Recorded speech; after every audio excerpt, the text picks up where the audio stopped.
Hello, good morning. Today we are going to have a lecture on intrapartum fetal monitoring. Now, intrapartum fetal monitoring is basically very important in day-to-day life.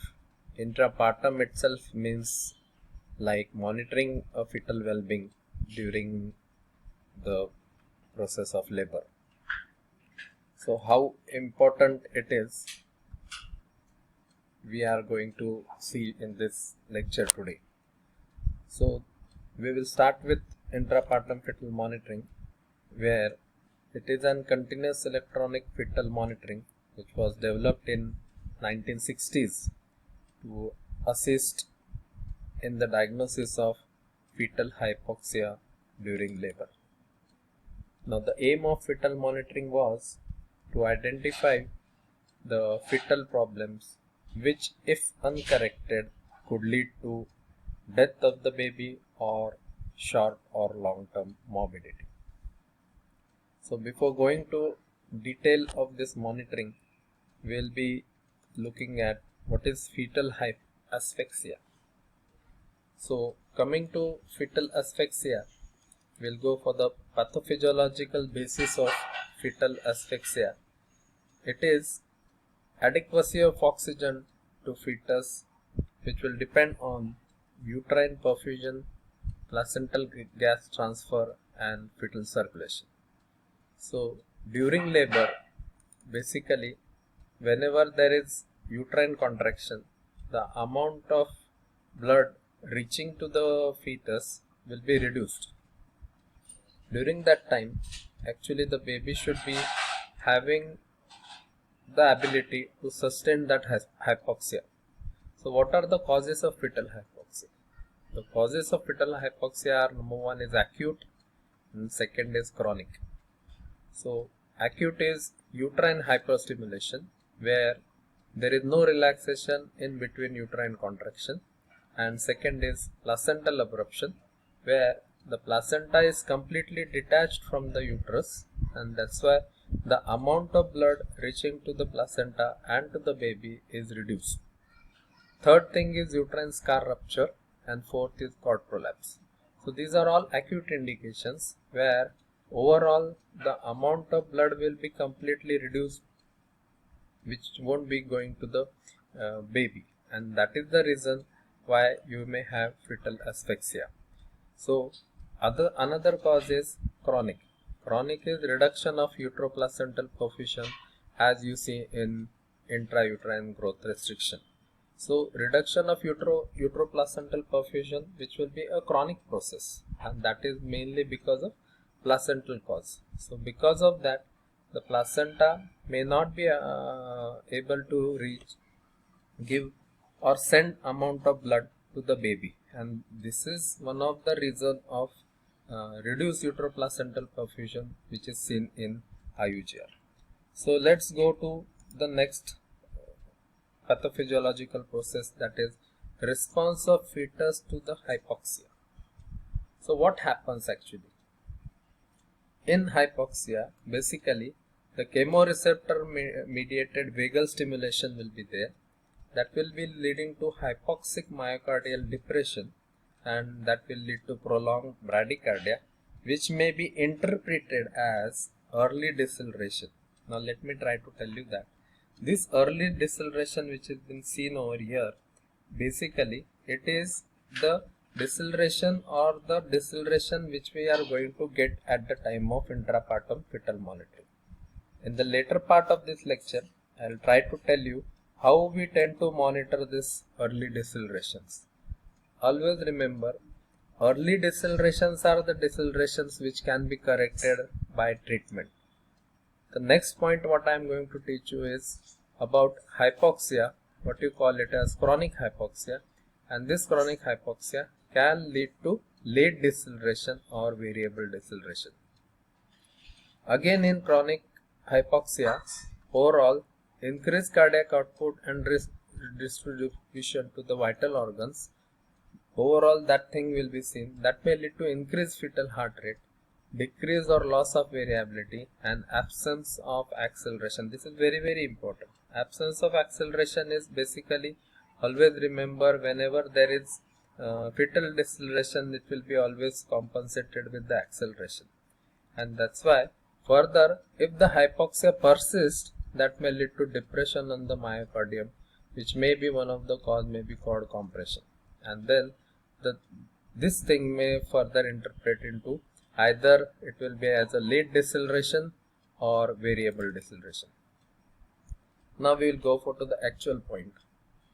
Methods of intrapartum fetal monitoring.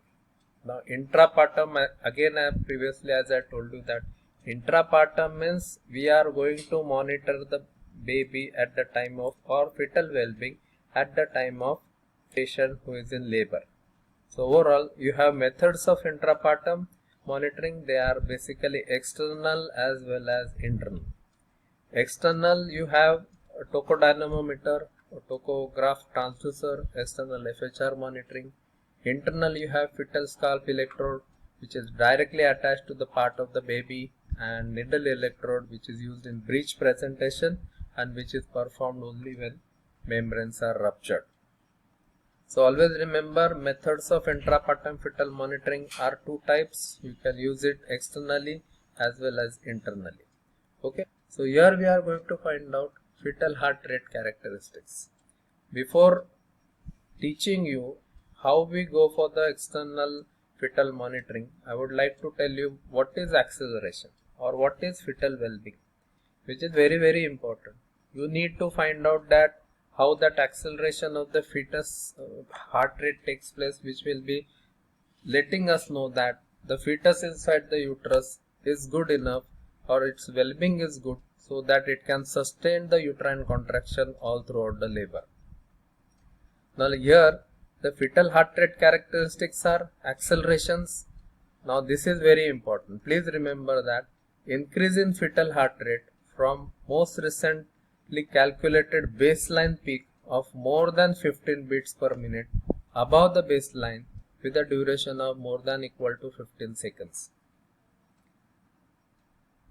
Now baseline FHR approximate mean FHR rounded up to increment of 5 beats per minute during a 10-minute segment, excluding periodic or episodic change.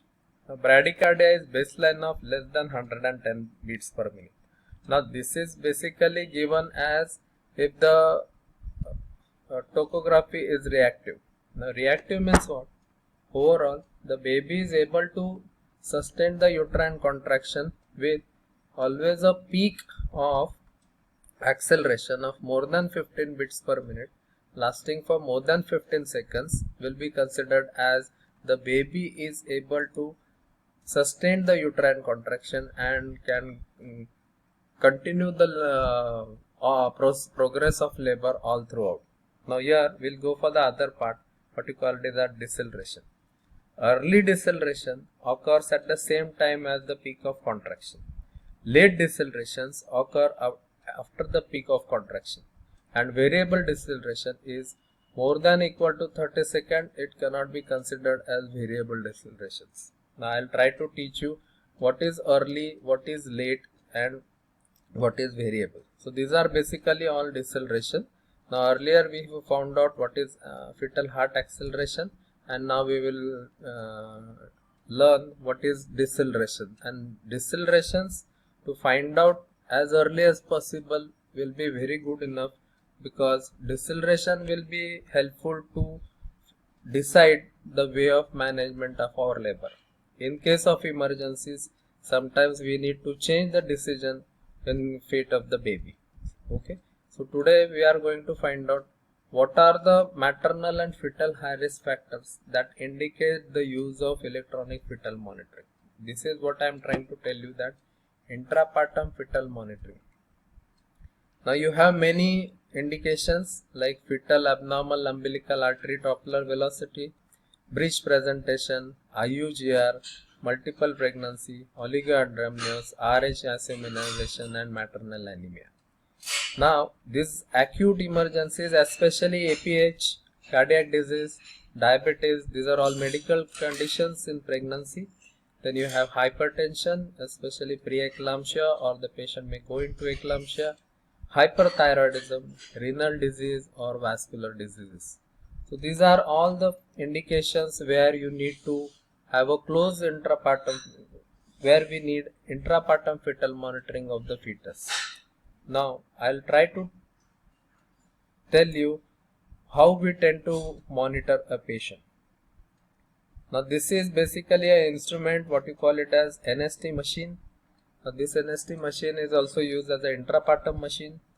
NST machine is basically earlier meant for to find out the fetal well-being when the patient was not in labor. That is non-stress test, when the baby is not in the stress.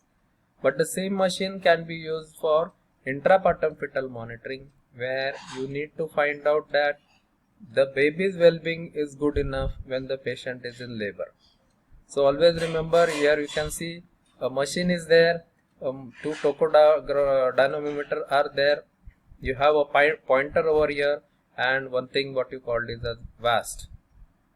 Now VAST is nothing but VAST. Now VAST is nothing but vibroacoustic stimulus test. Now this is basically not used when the patient is in when you are going to monitor a baby during parturition. This is basically meant at the time of NST screening, where you need to wake up the baby if it is a fetal sleep. So VAST will be a vibrating stimulus which will be given on the patient's abdomen, which will try to wake up the baby, and then you may get a reactive NST. Okay. So here we are basically looking at intrapartum fetal monitoring. Now the other part is, while doing the monitoring, you may get a tracing over here. You can see keyboard is there where you can mention the patient name at the time of admission and at the time when the patient is in labor, and then you get a tracing over here which will be useful even for medical legal purposes. In that case, how to use that machine? You can see two probes which are being attached. One is at the fundus of the uterus, other is at the level of fetal heart sound. Now here you have to attach it all through the abdomen at the height of the uterus, where basically this will be trying to find out the amount of intrauterine pressure which is there, and then according to that how the baby behaves and its fetal heart rate will be monitored with this. Now let me try to tell you that intrapartum fetal monitoring will be going all throughout the labor. That will depend at the stage of the labor. If the patient is in early labor, here many times we tend to ambulate the patient for 1 to 2 hours, and then during that time, if the patient goes into active phase of labor, intrapartum fetal monitoring can be done. So how you manage a patient in labor is, you have to admit the patient in the labor room, and then you can monitor the patient earlier at a rate of around half an hour for uterine contraction and fetal heart rate. And as the patient goes into further labor, the part stage 2 of the labor, here further frequent monitoring is required, which is done at every 15 minutes. So how you monitor the patient? You can see in the picture, the patient is lying down in a semi-Fowler's condition. She is having a belt attached, and then every uterine contraction the pressure will be monitored, and according to that overall there will be the fetal heart rate. Any fetal heart rate which is increasing above will be a good sign. If it is going down or having a deceleration, you can find out that it is not doing well. So I will try to tell you that how you tend to find out that whether the baby is doing well inside the uterine cavity or no. So normal baseline fetal heart rate is being shown over here. It is around 135 beats per minute, which is considered as normal. Now you can see over here the fetal, the graph is there where variability of the fetus heartbeats are there, which are plus or minus 5 beats, and according to that here you can find out that overall while tracing, usually now you can see a pressure going up and going down and another pressure going up and going down. So basically there are two graphs. Here you can see a fetal heart rate is being given from 30